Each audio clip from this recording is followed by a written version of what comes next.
Soy Fernando Díaz Villanueva, hoy es 5 de noviembre de 2018 y esto es La Contracrónica.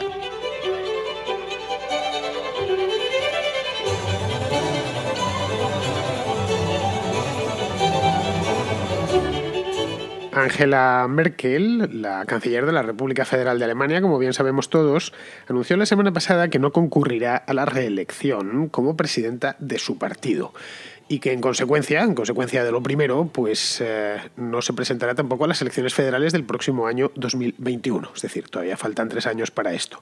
Esta decisión llega tras 13 años de gobierno. Angela Merkel lleva desde el mes de septiembre del año 2005 siendo canciller, y dos varapalos electorales este mismo año, hace muy poquito, que digo este mismo año, este mismo mes, el que acabamos de dejar atrás, el mes de octubre. Uno lo pudimos ver aquí en la Contracrónica, las elecciones en Baviera, y otras que fueron hace nada, la misma semana pasada, en el Land de Hesse. Bien, a nivel federal, como bien sabemos, gobierna de un modo un tanto precario gracias a una alianza bastante frágil con los socialdemócratas. Es una alianza tan frágil que podría romperse de un momento a otro. Esta alianza además le llevó un montón de tiempo forjarla, pues las elecciones fueron en septiembre del año pasado y la alianza no se cerró, el gabinete no se pudo formar hasta el mes de marzo de este año. Lo estuvimos viendo también, los problemas que tenía Angela Merkel para crear gabinete, lo estuvimos viendo aquí en la Contracrónica. La dirigente alemana, que es una de las más veteranas de Europa, creo que ha visto que su momento ha terminado, o mejor dicho, que ha pasado ya, que al igual que en el año 2008, 2009, 2010 era la persona del momento, ahora ha sido completamente sobrepasada por los acontecimientos y trata de evitar, en la medida que ella puede o que ella entiende, el error que cometió hace ya muchos años Helmut Kohl, muchos años, muchísimos, 20 años, en 1998, cuando se empeñó en presentarse a las elecciones federales por quinta vez consecutiva. Y para los que tengáis memoria, yo la tengo, recuerdo aquellas elecciones, se dio un batacazo de los gordos. Pues yo creo que la cosa va más o menos por ahí. Aquella decisión además supuso para la CDU una travesía por el desierto tremendamente amarga de varios años, y Merkel la conoció bien porque ella es la que se hizo cargo del partido, de las ruinas del partido.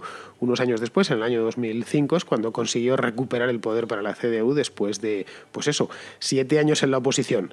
Bien, a partir de aquí, como todavía quedan 3 años, lo está haciendo con tiempo, tendrá que nombrar sustituto e ir preparando su salida, porque esto, por lo menos de puertas adentro en Alemania, no va a ser nada fácil.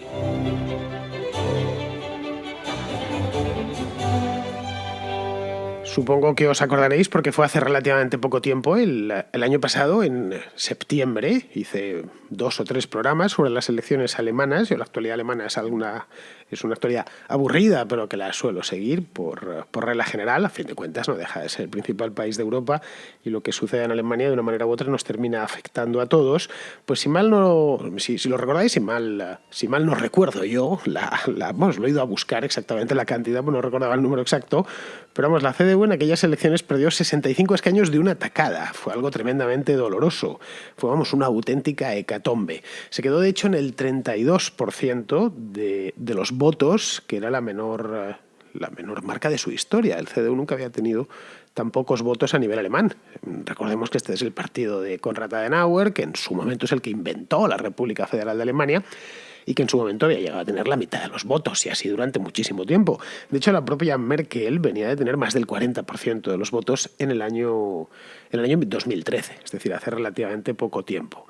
Bien, la derrota fue de tal calibre que solo la dulcificó el hecho de que el SPD, el Partido Socialdemócrata Alemán, perdió más todavía. Y eso es lo que permitió que no se tuviese que ir ese mismo día. Y era, a mí me están saliendo las cosas mal, pero es que a los socialdemócratas les están saliendo todavía peor. Los grandes beneficiados de aquel batacazo gigantesco no fueron los verdes, ni los comunistas de Die Linke, ni los liberales del FDP. Fue una formación relativamente nueva llamada AfD. Habréis escuchado muchas veces estas 3 siglas. Es Alternative für Deutschland, alternativa por Alemania, lo dice la palabra, para una palabra en alemán que es fácil de aprender, que es Alternative, el resto son todas imposibles. Pues esta formación, Alternative für Deutschland, pescó votos tanto de los cristianodemócratas como de los socialdemócratas. Así, tras casi 6 meses de incertidumbre, que fueron unos meses bastante angustiosos en la política alemana, donde no están acostumbrados a este tipo de cosas, Merkel consiguió formar un gabinete bicolor. Gabinete con los socialdemócratas, ya venía de un gabinete bicolor de las elecciones de 2013, pero era muchísimo, en unas condiciones mucho peores, un gabinete además muy inestable. Los socialdemócratas incluso convocaron un referéndum dentro de su propio partido para que les autorizase, un congreso especial que les autorizase a llegar a un acuerdo con la canciller y, en fin, plagado de desconfianzas que se están viendo ahora cada vez que hay unas elecciones, tanto en las de Baviera como en las de Hesse. Los socialdemócratas se palpan los bolsillos y se plantean si les sigue conviniendo seguir estando en Berlín, es decir, gobernando en Berlín junto con Merkel. No sabemos en elecciones posteriores, si esto sigue cayendo, si al final el gabinete Merkel se irá al garete, se irá por la alcantarilla y tengamos elecciones mucho antes, no en 2021, sino en 2020 o incluso, si la cosa se pone muy negra, en 2019. En Alemania, como bien sabemos, y los que no lo supieseis ya os lo he explicado yo, por lo menos el año pasado, dediqué tiempo a explicar estas cosas, el pactismo es algo sagrado, es algo que no se lleva mucho en España, pero en Alemania muchísimo.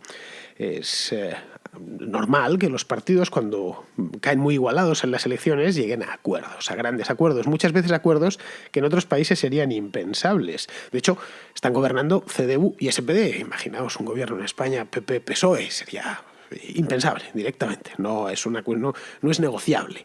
Podemos entender un gobierno PSOE-Ciudadanos, PP-Ciudadanos incluso, pero eso de un pacto entre los dos pilares del sistema es algo que aquí no lo tenemos y no sé si alguna vez lo tendremos. Pero bueno, el hecho es que en Alemania es algo que se hace y se hace sin demasiados problemas, incluso ahora que están especialmente tocados, porque si sumamos los votos de las elecciones de 2017, los votos del SPD y los de la CDU, lo que nos encontramos es que superan por poquito el 50% de los votos. Es decir, sigue habiendo un esquema, dos grandes partidos, ya no es un esquema bipartidista en Alemania desde hace mucho tiempo, pero los dos grandes partidos llegan a la mitad del electorado. La otra mitad ya está repartida en otras formaciones. Es decir, que los alemanes este descontento que tienen se lo están haciendo saber a través de las elecciones regionales, desde entonces, desde el último pacto, el de marzo de este año, y es un descontento que está alarmado, no es una cosa que se vea en manifestaciones ni nada de este estilo, y viene además de las elecciones federales, que no les debió gustar a mucha gente el resultado. Pero si nos ponemos a escarbar, y el buen análisis político es el análisis que se hace en frío y que se escarba y que uno se queda mirando el texto y va a buscar nueva información, vemos que este descontento va incluso un poquito más allá. Yo creo que podríamos situarlo, el gran descontento contra Merkel, podríamos situarlo en el verano de 2015, cuando se produjo aquella ola migratoria desde Siria, o incluso si nos ponemos a escarbar un poquito más, que es lo suyo, cierto descontento hacia Merkel y el merkelianismo como tal, podemos rastrearlo hasta los tiempos de la crisis de la eurozona. Estamos hablando de principios de esta década, del año 2010, 2011, 2012. La crisis financiera, la crisis o la eurocrisis, si queremos llamarla así, dio a Merkel un protagonismo extraordinario, que no había tenido, un protagonismo internacional, estoy hablando, no dentro de la propia Alemania, que se lo tiene desde el año 2005, sino un relieve internacional muy grande.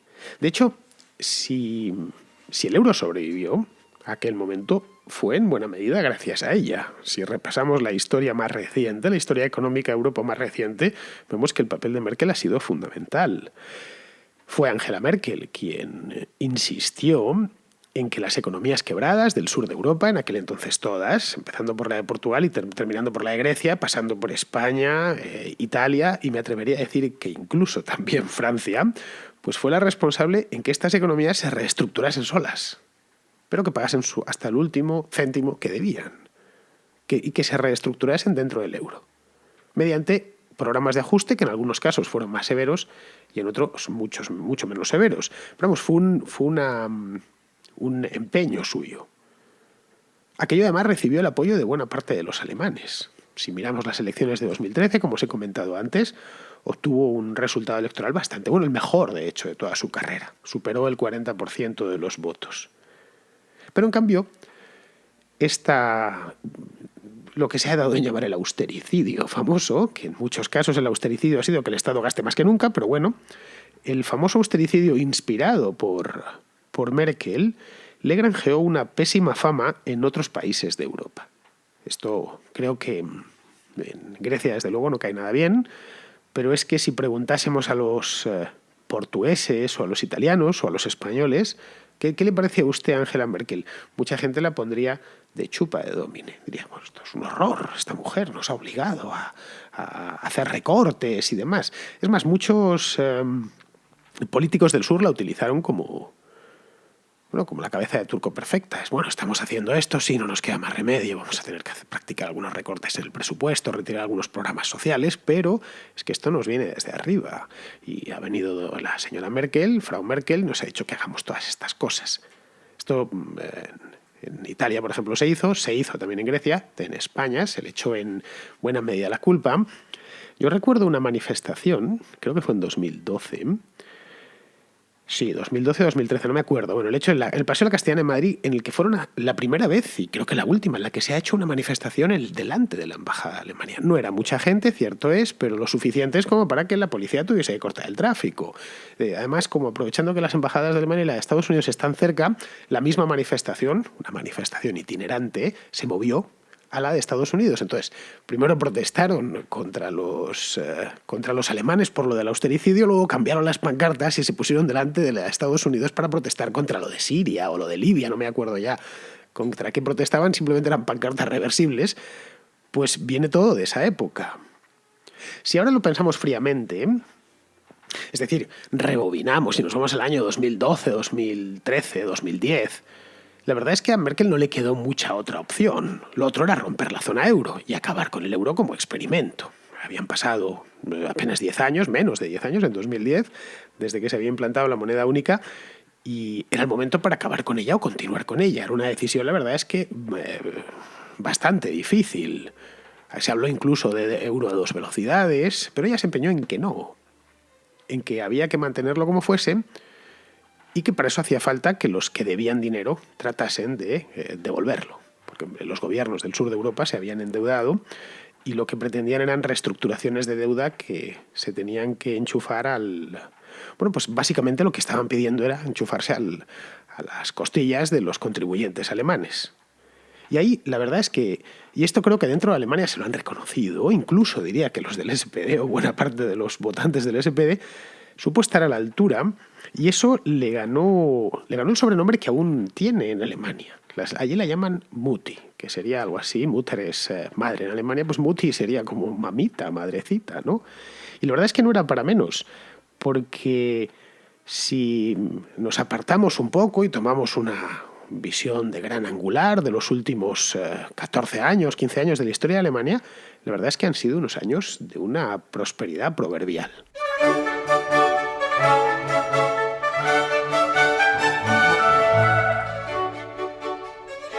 Si vamos a los hechos contantes y sonantes, lo que nos encontramos es que la economía alemana crece con fuerza desde hace 15 años, o prácticamente 15 años. El desempleo, por ejemplo, ha desaparecido. En algunas regiones de Alemania lo que tienen es problemas para encontrar empleados y no empleados en paro. Hay, especialmente en las regiones del sur, como Baviera o como Baden-Württemberg, hay una demanda de trabajo tan grande que llega gente de toda Europa. Y por esa es la razón por la que hay tantos ingenieros españoles o italianos o portugueses viviendo allí, porque encuentran buenos empleos y además muy bien remunerados.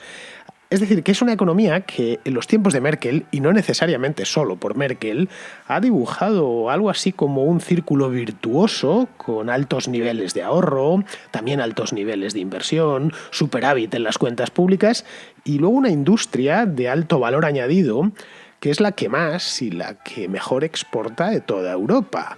No sé, todos conocemos las marcas alemanas, entre otras cosas porque deseamos sus productos. Casi da igual el sector de la producción que elija, puedo hablar de los automóviles, pero no es el único. Es decir, los alemanes en esta primera parte del siglo que estamos viviendo han conseguido reubicarse como una nación de alto valor añadido, con sueldos muy altos, con un nivel de innovación envidiable. Los productos alemanes se caracterizan por su buena calidad y además porque están continuamente innovando. Y en esto podemos pensar, ¿ha sido cosa de Merkel? No necesariamente. parte del éxito alemán se debe a una serie de reformas, del éxito reciente alemán estoy hablando, se debe a una serie de reformas que inició Gerhard Schröder hace pues 20 años ya, o casi 20 años, cuando ganó las elecciones en el 98. Estuvo haciendo un poco el tonto durante los 2 primeros años y a partir de cuando tenía a Óscar Lafontaine como ministro de Economía, y luego ya a partir del 99 es cuando, gracias, entre otras cosas, a que sus aliados en aquel momento, que eran los verdes de Joschka Fischer, entraron al trapo. Desde entonces el Partido de los Verdes se ha convertido en una especie de centro-izquierda, izquierda blandita, no es los verdes de los años 80 ni de los años 90, pues plasmaron una gran cantidad de reformas, especialmente el estado del bienestar alemán, que era tremendamente costoso, lo sigue siendo, pero ya no tanto, fue la llamada Agenda 2010, y luego lo que hizo Merkel, y eso sí que es atribuible a ella, es que lo fue aplicando con rigor. En ningún momento se echó para atrás, salvo en algunas cosillas, que sobre todo a raíz de los últimos pactos que ha hecho, pero, por ejemplo, toda la flexibilización laboral de la economía alemana, que estaban ya contenidas en esa Agenda 2010 de Schröder, se ha llevado a cabo sin piedad, además. Se fue pasando por los programas Hartz, por ejemplo, se fueron pasando uno a uno, con, evidentemente, alguna oposición por parte de los sindicatos, pero con bastante acuerdo por parte de la sociedad alemana, ¿no? Es decir, que lo que nos hemos encontrado es que se subió a Merkel en su momento en una ola de crecimiento y luego ha ido retroalimentándola. En esto no ha sido ajeno que Alemania haya sido una de las grandes vencedoras del euro. Es decir, el euro ha sido una divisa para los alemanes que les ha blindado de las devaluaciones sistemáticas de monedas como el franco francés, antiguas monedas como el franco francés, la lira italiana o la peseta española. Era muy común hasta los años 90 que en cuanto en París, en Roma o en Madrid se veían en problemas porque habían gastado más de la cuenta o lo que fuese, automáticamente devaluaban la moneda y colocaban sus productos más fácilmente. Eran devaluaciones competitivas. Con el euro esto se ha acabado. Es decir, que en gran parte hemos tenido una disciplina alemana, disciplina financiera alemana, creo que nos ha venido muy bien a los europeos, esa es mi opinión personal, puedo justificarla, por supuesto, y puedo fundamentarla, no viene al caso ahora porque se me escaparía el tiempo del que dispongo en este programa. Y se han abandonado, gracias al euro, se han abandonado ciertas prácticas, especialmente de países como Francia, Italia y España, que no eran especialmente buenas. Y para esto solo hay una demostración. Contad los ceros que tenía el franco, que tenía la lira o que tenía la peseta, los billetes, quiero decir, y contad los ceros que tiene el euro actual. Pues bien, todos estos méritos, que son unos cuantos, y a la vista están de todos, se vinieron abajo en el año 2015. En aquel momento, la canciller abrió la puerta a 1 millón de refugiados llegados desde Siria. Llegaron todos andando, lo recordamos, las imágenes las tenemos muy frescas en la cabeza, son de hace pues poco más de 3 años, y aquello que se dijo entonces, yo fui uno de los que lo dije, por ahí estará algún artículo mío de aquel momento, todavía no tenía la contracrónica, en 2015 la empecé a hacer al año siguiente, pero dije que aquello traería amargas consecuencias para el gobierno alemán, y el tiempo no ha hecho más que confirmarlo. De hecho, si nos vamos a las elecciones de 2013, que las recuerdo a la perfección, las elecciones alemanas, las federales de 2013, que fueron en septiembre de 2013, la publicidad del CDU, y recuerdo verlo yo en Alemania, estando allí, llenaron el CDU, el Merkel llenó las ciudades alemanas con carteles gigantescos. La publicidad electoral, uno de los eslóganes, decía lo siguiente, salían solo las manos, no salía ni siquiera la cara de Angela Merkel, y decía debajo algo así como in guten Händen, que es en buenas manos, y salían solo las manos, puestas así en forma de triángulo, hacia abajo. Pero detrás se veían las mangas, las manos de una mujer de 60 años, ¿no? Y era evidentemente las manos de Merkel. Esto a mí me llamó la atención cuando lo vi aquel verano. Dije, caray, hay que estar muy seguro para ni siquiera sacar tu cara en los carteles electorales, que saquen solo tus manos y que el lema electoral se dirija directamente a tus manos. Y la verdad es que transmitía confianza, o por lo menos a los alemanes de aquel momento se la transmitía. Veías a una mujer en las puertas de la sesentena, Merkel tenía entonces 59 años, sí, nació en el 54 creo, y que tenía ya 8 años de gobierno a sus espaldas, y 8 años de gobierno bastante exitosos. Estaba, de hecho, y creo que en aquel momento yo lo dejé escrito en algún sitio, bueno, en el periódico que trabajaba entonces, Estaba, de hecho, imitando a Helmut Kohl. Helmut Kohl ha sido, si se conoce la biografía de Kohl, se pueden entender muchas cosas de Merkel. Helmut Kohl fue su mentor, fue el gigante de la política a cuyos pechos se había criado la propia Merkel. Pues fue una campaña muy similar a la que había hecho Kohl en el año 1990. En diciembre de 1990, un mes después de la reunificación, un par de meses después de la reunificación. Es decir, estáis en buenas manos, llevo ya unos cuantos años gobernando, yo he sido el responsable de estos éxitos. Alemania la tomé en plena crisis en el año 1982 y aquí estoy 8 años después. Y os he entregado una Alemania unificada. Bueno, salvando las distancias, lo que estaba pidiéndoles, lo que estaba comunicando Merkel en aquel momento a los alemanes era eso, tomé el país en el año 2005, el país acababa de salir de una crisis, estaba desesperanzado, y 8 años después, a pesar de que en Europa ha sido arrasada por una crisis tremenda, en Alemania hemos aguantado. Y para eso os muestro mis manos. Y estáis en buenas manos. Es decir, luego creo que ponía el futuro de Alemania en buenas manos. Bueno, y el futuro de Alemania depende de mí. Yo creo que esa visión maternal de la política ha impregnado sus sucesivos mandatos desde 2005, perdón.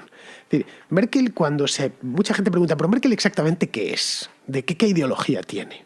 Pues no es democristiana, pero es que tampoco es liberal, tampoco es conservadora. Es lo que toque ser en cada momento en función de sus necesidades. Cuando a alguien que no conoce mucho la política alemana se lo dices así, no lo capta bien. ¿Cómo que no es conservadora? Bueno, sí, también. Depende, y a veces tiene arrebatos liberales y otras veces democristianos, no sé, incluso arrebatos patrióticos de vez en cuando. No muy habitualmente, pero de vez en cuando.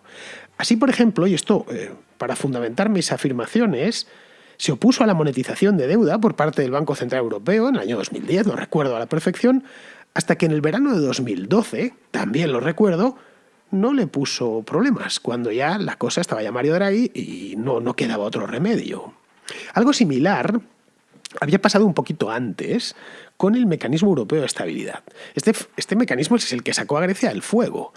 Pero yo la sacó del fuego con 2 años de retraso. Ese mismo mecanismo tenían que haberlo montado, ya que era algo inevitable, tenían que haberlo montado en el año 2008. Pues no, esperaron hasta el 2010 básicamente porque Merkel se lo estaba pensando. Si vemos y lo ponemos en perspectiva, en este aspecto es muy similar al carácter de Merkel, muy similar al carácter de Mariano Rajoy, con la diferencia de que Rajoy se encontró con un Estado quebrado y Merkel con uno que tomaba velocidad a mediados del año 2005, porque ya estaban en marcha esas reformas de las que os he hablado antes, ¿no? Pues bien, una vez se corrigieron todos los desequilibrios que condujeron a aquella crisis alemana, la de principios de los primeros años del siglo, ya el país funcionó solo. Es cierto que Merkel no le puso demasiados palos a las ruedas. Entendió desde el primer momento qué es lo que funcionaba y dejó que siguiese funcionando. Pues para lo que no estaba preparada, bueno, creo que no estaba preparado nadie en aquel momento, era para toda la vorágine de los refugiados del año 2015. En ese momento, Alternative für Deutschland, que había nacido era un partido recién nacido, había nacido creo que en 2013, un par de años antes, y había nacido no para oponerse a los inmigrantes, sino para oponerse al euro, en plena crisis del euro. Cambió automáticamente de sentido, de razón de ser. Pasó a combatir la inmigración. Y aquí, como en el caso del euro, Merkel se las arregló para encontrar una solución, pero de nuevo ya era tarde. En 2016, recordemos, selló un acuerdo con Erdogan para mantener a los refugiados en Turquía a cambio de dinero, obviamente, pero de nuevo llegó tarde, como había pasado con lo anterior. Bueno, tarde y a medias, podríamos ir un poquito más lejos. Toda esta ola de refugiados sirios en Turquía o la de ilegales que tenemos ahora mismo en el Mediterráneo todos los veranos, que acabamos de salir del verano y casi no hemos hablado de otra cosa, siguen siendo una espada de Damocles que puede caer en cualquier momento, caerles encima a ellos. Lo mismo con los problemas del euro. Ahí tenemos al gobierno italiano, en fin, desafiando de nuevo a la Pax Merkeliana a gusto, o al Reino Unido lanzando contramedidas con el tema del Brexit. De manera que muchos alemanes, y esto es lo que estamos viendo desde las elecciones del año pasado, han empezado a descontar que mamá no resuelve los problemas, que mamá simplemente los aplaza. Bueno, sí, está muy bien y estamos en buenas manos, pero claro, estamos en buenas manos por un rato, pero ni un minuto más, porque esta mujer lo que hace es, le pega la patada al balón y nos encontramos con el balón 10 pasos más adelante. No es una solución definitiva. Para una sociedad que es tan extraordinariamente opulenta como la alemana, que además peca de soberbia bastante a menudo, a poco que se conozca Alemania por dentro, el merkelianismo se les empieza a antojar como algo que pertenece al pasado. Y esto creo que la canciller lo ha entendido bastante bien y claro, no se quiere hacer de rogar. Va a terminar la legislatura, si es que puede terminar la legislatura, y si no puede, estoy convencido que dará una espantada no muy diferente a la de su alter ego español, Mariano Rajoy.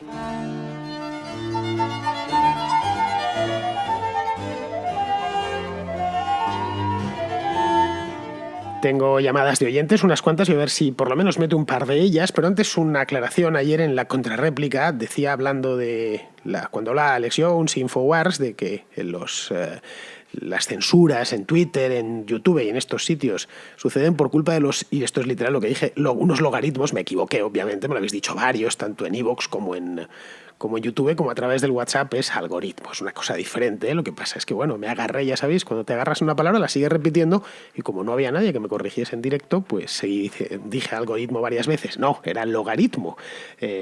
Dije el logaritmo varias veces cuando era algoritmo. Perdón, ya está. Y como me comentaba, creo que era en iVoox, me decía uno, ¿se nota que eres de letras? Pues sí, efectivamente, soy de letras. Bien, vamos ahora con las llamadas. Empezamos con Gabriel, un oyente chileno que trae un tema del que se está hablando mucho allí en Chile. Y hay un tema que ha causado revuelo en la actualidad política nacional y trata sobre que el pasado 2 de noviembre Francia le concedió asilo político a una persona llamada Ricardo Palma Salamanca, el cual es un ex guerrillero que es acusado y fue condenado hace más de 20 años por varios crímenes, entre ellos el asesinato de un diputado de derecha llamado Jaime Guzmán y el secuestro de un empresario llamado Christian Edwards. Bueno, para resumir la historia, él se dio a la fuga el año 96 de una cárcel de alta seguridad en Santiago, en una operación que prácticamente ha sido descrita como cinematográfica, ya que incluye un helicóptero que baja al patio de la cárcel con una campanilla blindada, en donde este guerrillero con otras personas se suben y se dan a la fuga. Bueno, desde ese entonces estaba prófugo de la justicia y recién fue capturado en Francia el pasado abril de este año. Bueno, esto ha causado varios dichos entre la izquierda y la derecha nuevamente en Chile, polarizando el tema y prácticamente siempre llevando la bandera de la desdichada ley del empate. Bueno, ese es otro tema, pero más que nada me gustaría saber tu opinión sobre, o si es que este tema daría para una contracrónica sobre cómo es que llega un país a concederle asilo político a una persona que está siendo condenada y con una orden de extradición de un país determinado donde cometió sus crímenes. Bueno, un saludo desde Chile y gracias por tus programas. Prácticamente me he vuelto un fan de la contracrónica y de la contrahistoria. Saludos. Pues mira, Gabriel, no conocía esta historia hasta el viernes pasado, pero es que el viernes pasado estuve con Sebastián Izquierdo en su canal de YouTube y uno de los espectadores lo comentó. Yo no conocía nada, así que me apunté el nombre del tipo y empecé a busqué al día siguiente, el sábado, busqué información sobre esto de Ricardo Palma y la verdad es que me parece una vergüenza, así te lo digo. Hombre, me parece una vergüenza lo que ha hecho la Oficina Francesa de Refugiados, que es quien ha concedido el asilo, entiendo que por órdenes de mucho más arriba. Porque hasta donde yo sé y hasta donde yo he podido leer, Ricardo Palma es un asesino convicto y además un prófugo. Al parecer, desde que se fugó de un penal de Santiago, allá por 1996, hasta que fue identificado en Francia, pues hace poquito, vivió en México. Y vivió en México dedicado a secuestros y otras actividades ilegales con antiguos etarras incluso. En fin, que no sé cómo no le agarraron entonces en México, pero bueno, vamos, yo personalmente creo que el gobierno chileno debería protestar enérgicamente por este caso. Entiendo que que se haya montado semejante escándalo dentro de Chile. Bien, pues de Chile nos vamos a Bolivia. Ahí está Javier, que tiene un comentario sobre el comentario que hizo Pizarro sobre Centroamérica la semana pasada. Sí, un comentario sobre el programa de 24 de octubre, sobre Bolsonaro, sobre la parte específica que hizo Pizarro, sobre la parte de Pizarro sobre Centroamérica. Pizarro llamaba a los centroamericanos a construir nación, a desarrollarse económicamente en vez de migrar escapando hacia el norte, ¿no? Pero bueno, yo creo que Pizarro, y ahí pido tu opinión y la de Pizarro, si uno tiene que en Centroamérica 3 de los 6 países son dictaduras, Honduras es una dictadura proestadounidense, desde el golpe del 2008 que fue con militares, etcétera, ¿no? Si uno tiene que Nicaragua es una dictadura pro-China, si uno tiene que Guatemala es ahora una dictadura o al menos un estado que ha roto con la noción de Estado de Derecho, al eliminar toda independencia judicial y aislarse a la comunidad internacional por los casos de corrupción. ¿Hasta qué punto podemos pedirle a los centroamericanos solucionar sus problemas ellos solos cuando efectivamente no hay condiciones democráticas suficientes para hacerlo? Es decir, no creo que nadie hubiera reprochado a los migrantes de Alemania Oriental o de Hungría o de Checoslovaquia, la migración a Europa del Oeste, porque efectivamente no había condiciones efectivas para poder cambiar sus países desde adentro. Eso, un cordial saludo y felicidades por tan buen programa. Bueno, Javier, a ver, Guatemala, Honduras o El Salvador no son propiamente dictaduras. Es fácil decirlo, pero es que no encajan como dictaduras. Son democracias con muchos defectos, cierto es, pero democracias. Vamos, te lo digo yo que he vivido en Guatemala, que lo conozco de primera mano y en primera persona. Y a pesar de los problemas que tiene el país, que son muchísimos, es una democracia. Una democracia en la que hay elecciones libres y plurales, hay libertad de expresión, hay libertad de prensa, tiene un Estado de Derecho deficiente. De hecho, el principal problema de Guatemala es ese. Pero bueno, que entre otras cosas ha conseguido encarcelar al expresidente, a Otto y la vicepresidenta, los dos que estaban, que eran dos piezas que estaban, el Pérez Molina y la otra, Roxana Valdetti se llamaba, pero que se habían llevado, no habían robado más porque no tuvieron más tiempo. Bueno, pues los dos están en sendas cárceles dentro de Guatemala, ¿no? ¿Que tiene cosas que mejorar Guatemala? Sí, muchísimas. Pero vamos, no es una dictadura. Y te puedo decir lo mismo con El Salvador o con Honduras. Y el resto, bueno, dicho esto, el resto se lo dejo a Pizarro.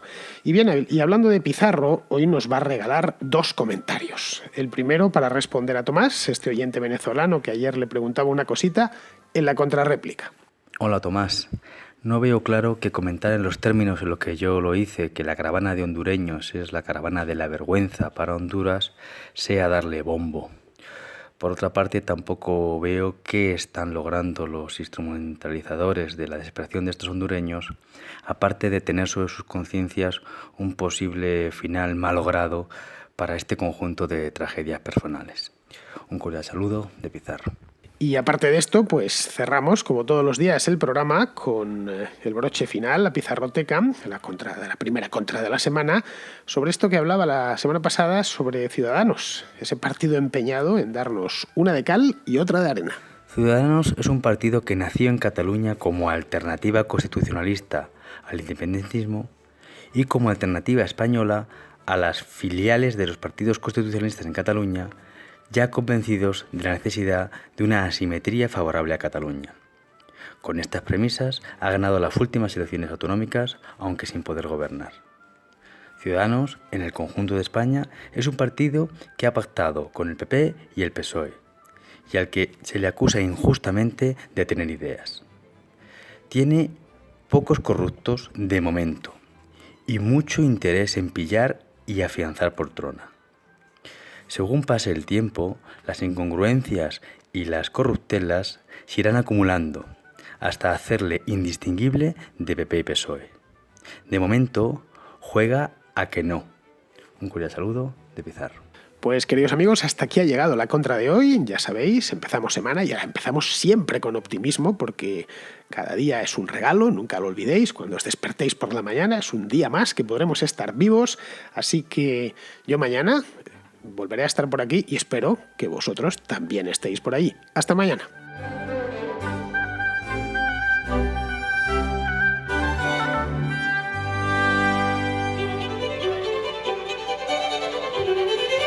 ¿Te gusta la contrahistoria? ¿Te gusta la contracrónica? ¿Quieres que pueda seguir haciéndolas hasta el día del juicio final? Apoya el programa y podrás disfrutar en exclusiva de El Contrapunto, un programa nuevo dedicado a la música, hecho además con los mismos ingredientes que la contrahistoria y la contracrónica. Instala gratis la aplicación de iVoox, busca la contrahistoria o la contracrónica y pulsa en apoyar. Una vez allí podrás elegir la cantidad de tu aportación. Si te animas, contribuirás a que este programa siga realizándose por los siglos de los siglos. Amén.